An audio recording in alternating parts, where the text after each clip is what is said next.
Hello my friends and welcome to another Tutorial Tuesday.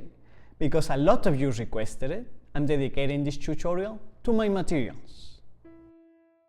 Usually I use lead holders with 2mm leads. In this one I have an H, which is slightly hard. I'm doing this lightly. Now let's see the difference with a 2B lead, which is softer.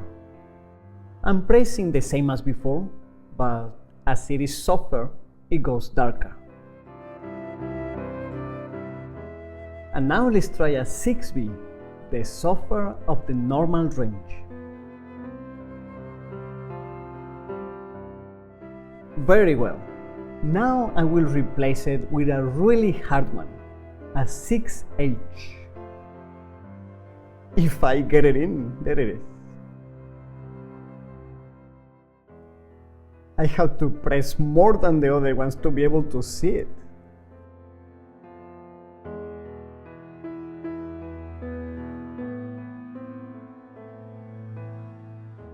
Okay, a pencil, in theory, with an equal lead should work the same. This is a 2B, let's test it. It should be like this one.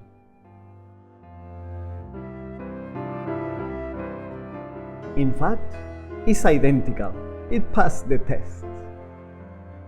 Occasionally, to do precise work, I use a 0.5 lead, very fine.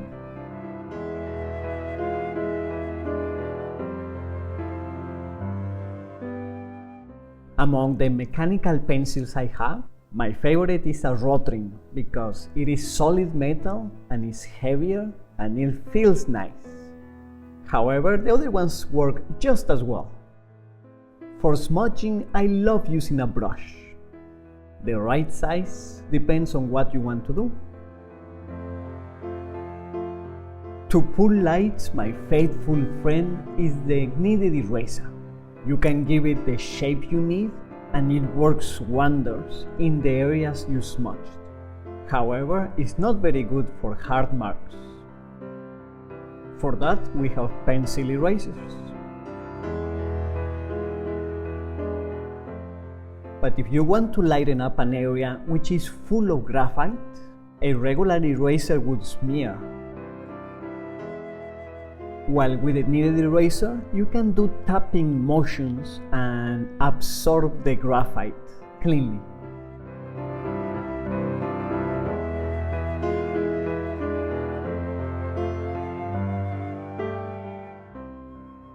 For the leads of the mechanical pencils, we have these baby sharpeners, or pointers.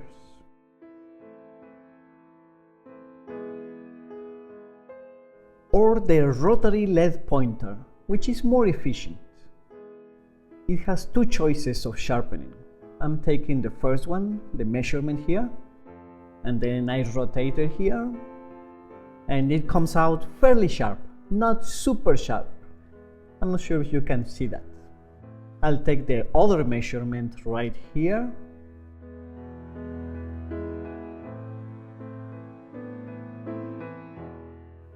And it comes out sharp as a needle, almost. And it has this little thing to clean it up. Cool, eh?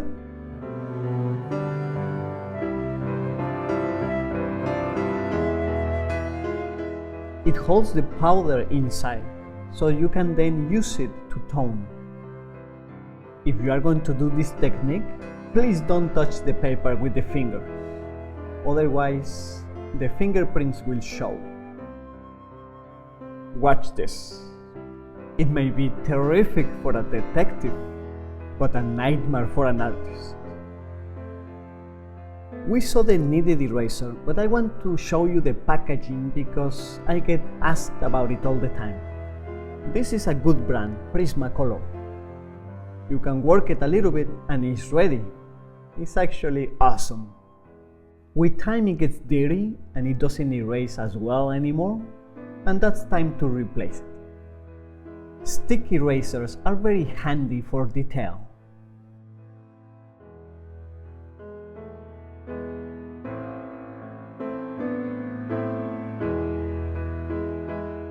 Sometimes I use solid graphite sticks. With this you can cover a larger area more rapidly, and as they are thicker, they can make them really soft. This is a 9B.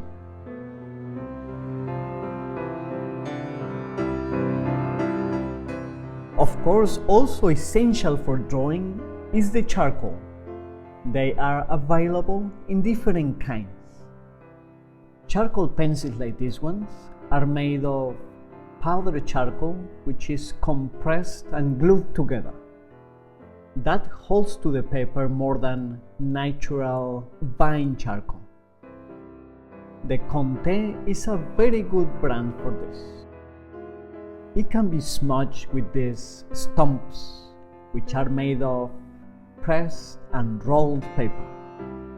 This other smudge is more high-tech, with a rubbery tip.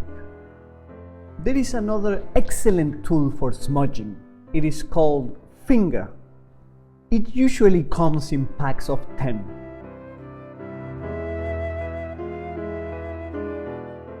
Charcoal sticks, usually of vine, are actual burned branches. They come in different hardness and calibers. They can be sharpened with sandpaper or with a blade.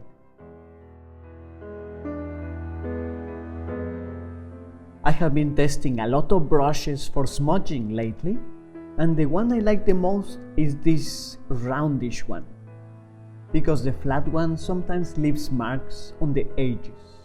It is synthetic and soft, but not super soft, and it is actually made for acrylics. Okay, let's test these things out. With the charcoal vine, I make a circle and I fill it up somehow. With the brush, I smudge it.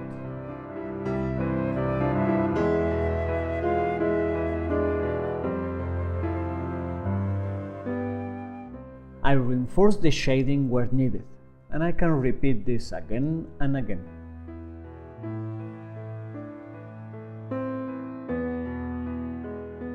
With the gammoge, that is a leather, I put lights, but these lights are not going to be as bright. And then with the eraser, I give the sparkle. I will darken just a little bit more.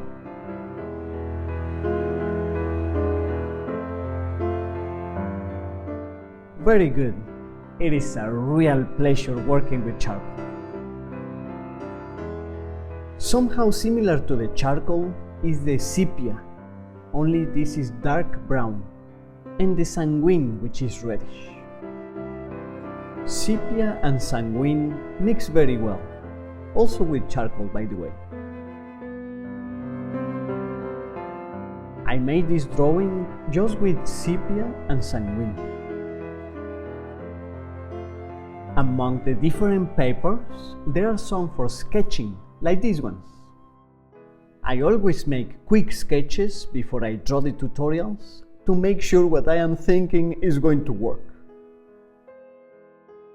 But if you want to achieve a very high quality drawing, you need a good paper, like this one. It is a Fabriano. And if you want your drawing to last, make sure it's acid free, so that it doesn't yellow or self-destruct with the time. And make sure it is for drawing, diseño, dibujo.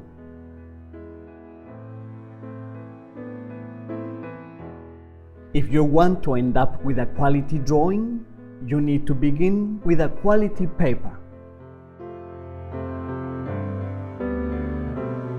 Okay, that was the preaching of today. There are papers with a lot of texture, and this can be good or bad depending on what you want to achieve. This is another one that I often use, the Strathmore.